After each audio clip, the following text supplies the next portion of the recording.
Here you are asked to integrate minus 3 by 2 to 10 fractional part of 2x dx. So fractional part of 2x is also a periodic function. So we know that fractional part of x has a period of 1. So this implies fractional part of 2x will have a period of 1 by 2, right? So if x is multiplied by any factor, so the period becomes 1 by, that's original period, by the multiplicand of x. So fractional part of 2x has a period of 1 by 2. So this integration, so integration of n times t to m times t f of x dx is same as m minus n times integration 0 to t fx dx.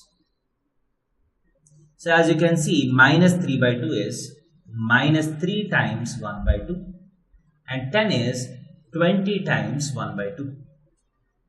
So this integration becomes integration of minus 3 times 1 by 2, 20 times 1 by 2, fractional part of 2x dx. That is equal to m minus n, that is 20 minus of minus 3, that is 20 plus 3 times integration 0 to t fractional part of 2x dx.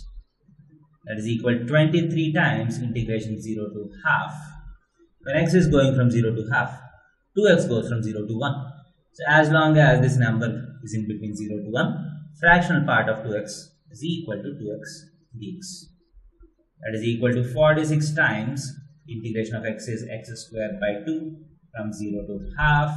That is 23 times 1 by 4. That is 23 by 4 is the answer.